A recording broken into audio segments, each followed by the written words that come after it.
Hello everyone, आप सभी का स्वागत है आईएफएस के इस वंडरफुल चैनल पर। एंड आज हमारे साथ और एक टॉपर जुड़ चुके हैं जिन्होंने इस सीएसआर एग्जामिनेशन को जेआरएफ कैटेगरी से क्वालिफाई किया। और मैं बता दूं, इनका फर्स्ट अटेम्प्ट है और फर्स्ट अटेम्प्ट में ही इन्होंने बहुत अच्छी रैंक से जेआरएफ क्वालिफाई किया है। तो कैसे इनको इस एग्जाम के बारे में पता चला, कैसे इन्होंने स्ट्रेटेजीज बनाई, कैसे प्रिपरेशन किया, क्या एम है आगे, ये सब जानेंगे। तो सबसे पहले इनका इंट्रोडक्शन करवा लेती थी कि कहाँ से ये आते हैं, इनका मास्टर्स चल रहा है या नहीं चल रहा है, ये सारी बातें इनसे पूछ लेते हैं पहले। तो प्लीज इंट्रोड्यूस योर सेल्फ। नमस्कार। मेरा नाम अभिषेक मेहता है। मैं हिमाचल प्रदेश जिला शिमला से ताल्लुकात रखता हूँ। तो वहाँ से भी सर एक छोटी सी सिटी है रोहड़ू। मैं वहाँ का रहने वाला हूँ। वर्तमान समय में मेरी एमएससी जूलॉजी पोस्ट ग्रेजुएट चल रहा है और इस बार मुझे सी तैयार 2024 दिसंबर में रैंक 228 मिला है और यह मेरा पहला प्रयास था। बढ़िया बढ़िया। मतलब आपने सीएसआर के साथ साथ हिंदी के की क्लासेस लगाए हैं अच्छे से। आई कैन से दैट, है ना। इतनी प्योर तो हिंदी बहुत लोगों की नहीं होती है। प्रयास, वर्तमान। आज राइट। मेरा आज मेरा एक प्रेजेंटेशन था ओके। और मैंने मैंने पूरे प्रेजेंटेशन में बहुत बहुत अच्छी बहुत ज़्यादा अच्छी इंग्लिश बोली सर, लेकिन वो इंग्लिश पीछे समझ नहीं आई। तो मैंने उसके बाद ही तय कर दिया था कि मैं ज़्यादातर बातें जो वार्तालाप होगा वो हिंदी में ही रखूंगा। Very nice, very nice, very nice. बहुत अच्छा लगा। ऐसे शब्द मेरे कानों में गए और मेरे स्वर पेटी से ही मैं प्रयास करूंगा कि मैं भी कुछ शुद्ध शब्द हिंदी के इस्तेमाल करूंगा। ठीक है। आज हम हमारा हिंदी दिवस मनाते हैं। धन्यवाद। तो और कैसे पता चला आपको इस सीएसआर एग्जामिनेशन के बारे में? सर मुझे इसके बारे में मेरे सीनियर्स और पीजी स्कॉलर से पता चला था जब मैं हिमाचल प्रदेश यूनिवर्सिटी में मेरा प्रवेश दाखिला हुआ था।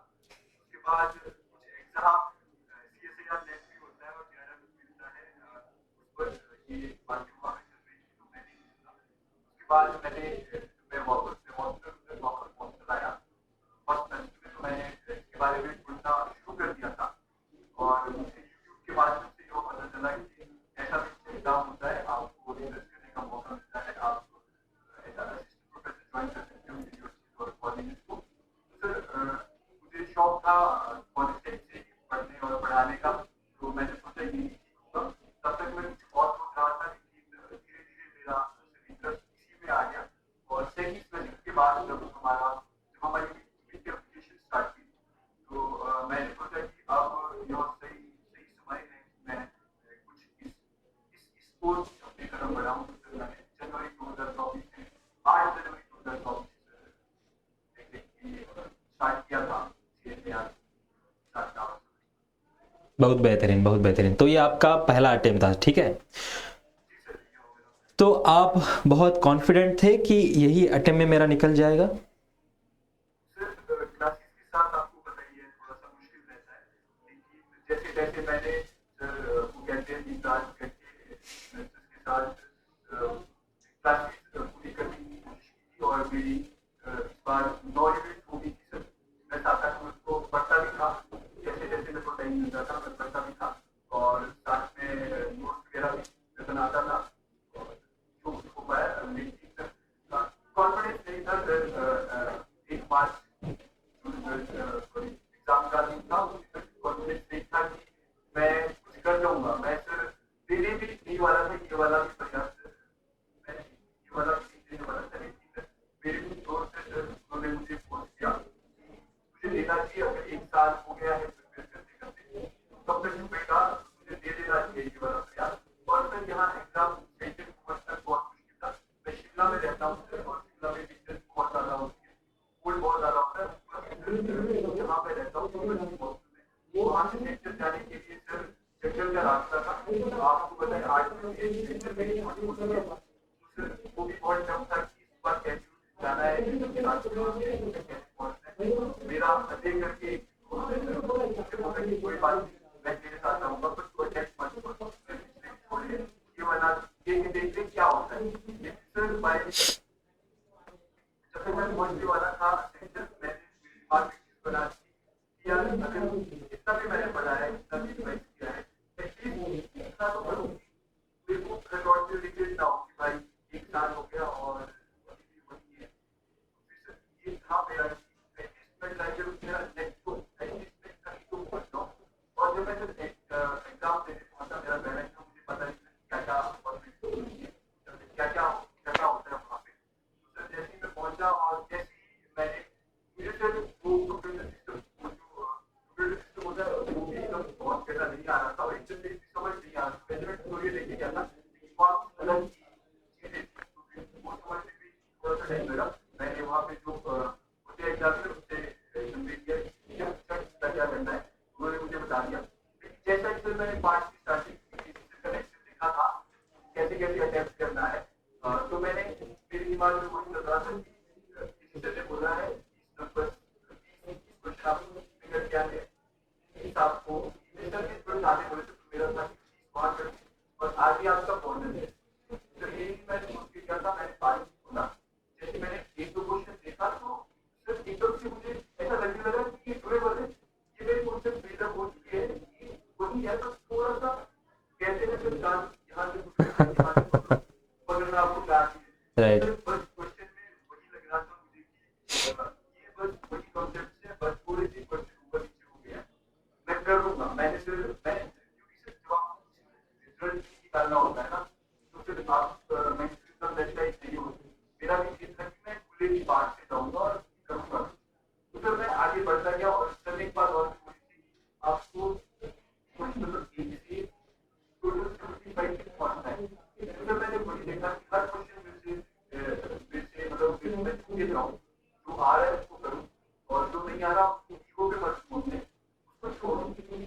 सर मुझे एमसीक्यूज के तरीके भी आते थे लेकिन हासिल करने के तरीके भी मुझे आते थे, लेकिन मैंने जो अवॉइड किया क्योंकि डेली बात होती है, अगर आप एक क्वेश्चन सही भी कर रहे हो बाद में जाके गलत कर देते हो तो फायदा कुछ नहीं। तो मैंने वो भी अवॉइड की कि मैं रिवाइजल ना ही करूँ और मैं जो मेरे एरिया के मास्टर देता है उनको देता गया और 21 क्वेश्चन सर एमसीक्यू थे और उसमें से भी मैंने बिफोर मार्क क्वेश्चन रखे थे वो भी मैंने लिख दिए। फिर मुझे थोड़ा बहुत परिचय लगा तो मैंने वो जाने की मैं पार्टी हो गया। पार्टी में मैंने वही काम किया कि सर ने बोला कि 20 से 25 क्वेश्चन के बीच आपको निकाल दिया और ये आता है आता होगा या फिर आपके सबकॉन्शियस में होगा आंसर एकदम से आ जाएगा। अगर नहीं आता होगा तो कभी नहीं आएगा और गलत ही होगा। तो सर मैंने यही देखा कि जो मेरे को लग रहा था जो मैंने पढ़ा हुआ था मेरे जो था वो मैं टिक कर दे गया और जो मेरे को लगा वो मैं रिव्यू करता गया। बाद में वहाँ पे मैंने रिव्यू खोला तो एक दो क्वेश्चन फिर अटेम्प्ट किए उसमें से शायद बाद में एक आधा क्वेश्चन रख तो फिर मैं सर लास्ट में 30 मिनट बचे थे, मैंने टाइम की मैंने वो करके रखा था मैंने क्या करना है। तो मैं गया सर मेरे को पार्ट ए पे मैंने बोला था बोनस मार्क से बस वैसे मेरे 5 मार्क्स से 5 क्वेश्चन वहाँ पे निकल गए बोनस की तरह। सर यही मेरा एग्जाम का परिणाम दूसरा आपने पूछा कि क्या आपको लगता था कि क्वालिफाई होगा तो फिर मुझे 31 तक तो लगता ही था सॉरी 28 तक होगा। आप ना वो दृश्यम के अजय देवगन हो, आपको सब डेट याद है। कब हम पणजी गए थे, कब हम आश्रम में बैठे थे, ये सब याद है आपको। आपने 1 जनवरी से प्रिपरेशन किया, 1 मार्च को एग्जाम दिया, 20 मार्च तक लगा कि एग्जाम नहीं क्वालिफाई होगा। बढ़िया बढ़िया, बहुत बढ़िया, अच्छी बात है। ये कुछ हैबिट्स होते हैं बहुत लोगों के कि डेट याद रखना है, ये कुछ चीज़ें याद रखनी है। एंड बॉलीवुड का एक डायलॉग है ना, बहुत फेमस डायलॉग है बॉलीवुड में कि दिन रात मैं पढ़ता गया। वो आपने वो फॉलो किया है, बहुत बढ़िया। एंड आपने शायद मुझे लगता है मास्टर्स में बहुत पेज भरे होंगे अपने एग्जाम में, 10-10 पेज लिखे होंगे आपने आंसर, इतना ब्रीफली आपने समझाया है। Right, sir exact. सर हमारी यूनिवर्सिटी और हमारे फ्रेंड्स थे और सीनियर थे उनसे एक कहावत है सर, यहाँ पे 40 एक मिलती है एग्जाम में 40 बोलते हैं कि शीटें 40 मतलब 40 शीटें मतलब अगर आप कार्य करोगे हाँ। तो आपको नंबर पूरे मिलेंगे। ये कहावत है हमारे बस बस पेजेस नीले करके आने हैं, है ना। एग्जैक्टली वो आदत आपके रंग रंग में, अंग अंग में घुस चुकी है। दिख रहा है वो। एंड अगर मैं पूछूं कि अगर आपका बहुत चैलेंजिंग यूनिट कौन सा था, बहुत लगता था कि यार इसके क्वेश्चन ना दिख जाए या फिर इसके दिखे तो मैं स्किप कर दूंगा, ऐसे कुछ थे यूनिट? सर जब मैंने प्रिपरेशन स्टार्ट की थी, मैंने बायोकेमिस्ट्री को अवॉइड करने का सोचा था सर, मैं बायोकेमिस्ट्री नहीं पढ़ूंगा। लेकिन जैसे जैसे टाइम बीतता गया और मैंने पहले सोचा कि सर बायोमॉलिक्यूल, फिर बायोमॉलिक्यूल दो के डिवीजन से पढ़ा, और जब से तो जब से सर मेरे को लगा कि डुएबल है और किसी से बढ़िया पढ़ा है। सर आगे के कोर्स की ओर पढ़ा, वहाँ पे थर्मोडायनेमिक्स और फिजिकल केमिस्ट्री उसकी ओर पढ़ा, तो वो भी सर मुझे डुएबल लगा।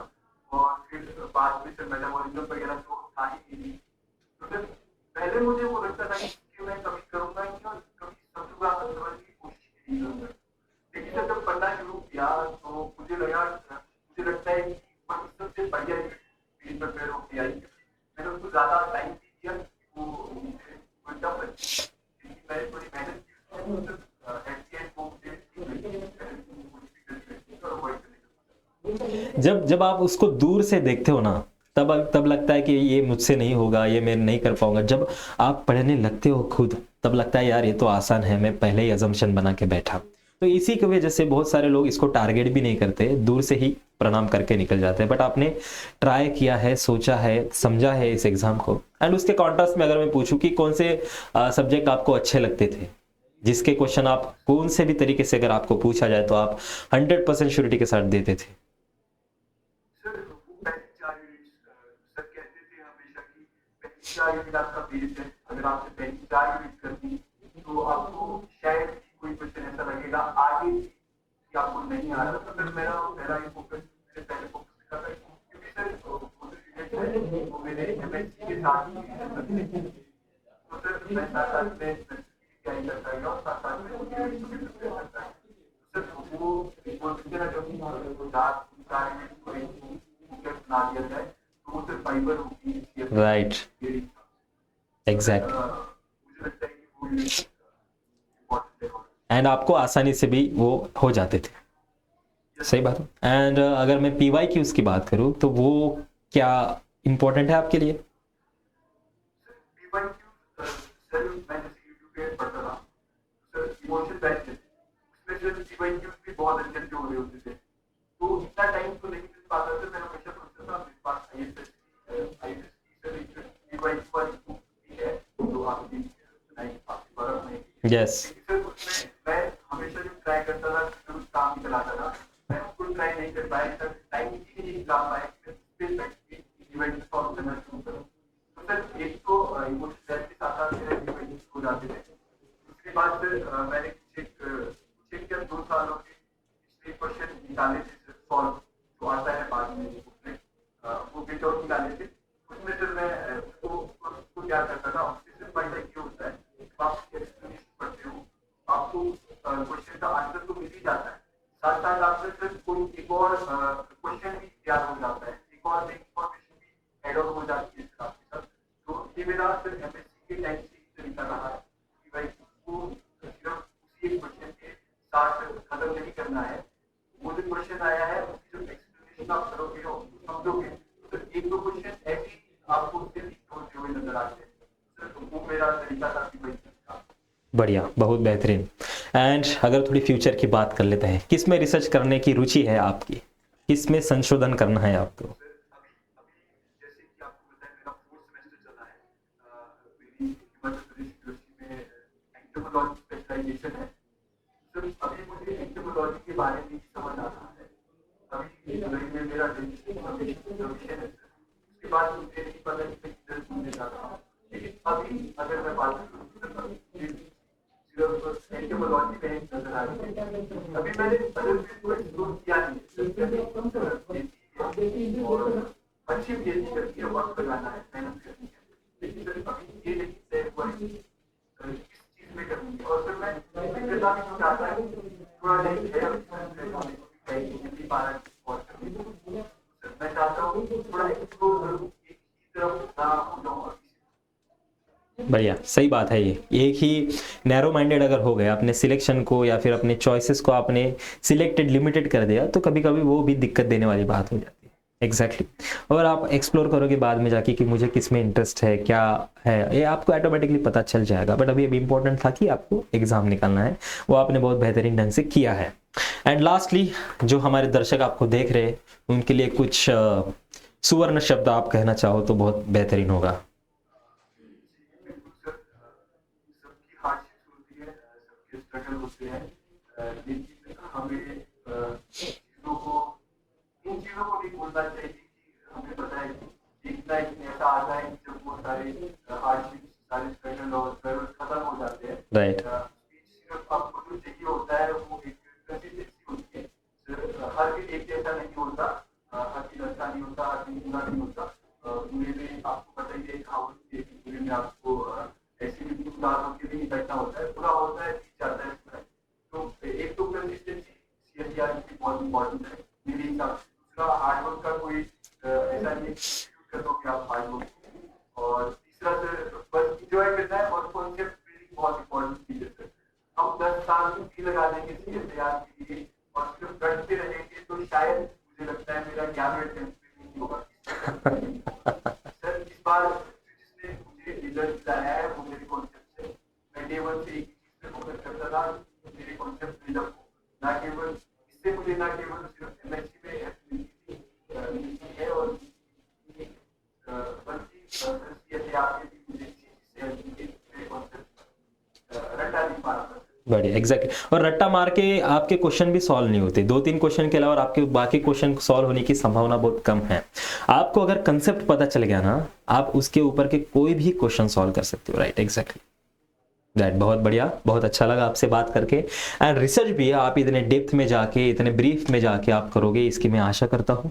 एंड हमारे जो भी दर्शक हैं उन्होंने आपको देख के आई होप कि वो प्रेरित हो चुके हैं, प्रेरित होंगे, ये मैं आशा करता हूँ। एंड आप भी अपने सब आजू बाजू वाले लोगों को कुछ ज्ञान की बातें दोगे, कुछ इंस्पिरेशन करोगे, ये मैं आपसे एक्सपेक्ट करता हूँ।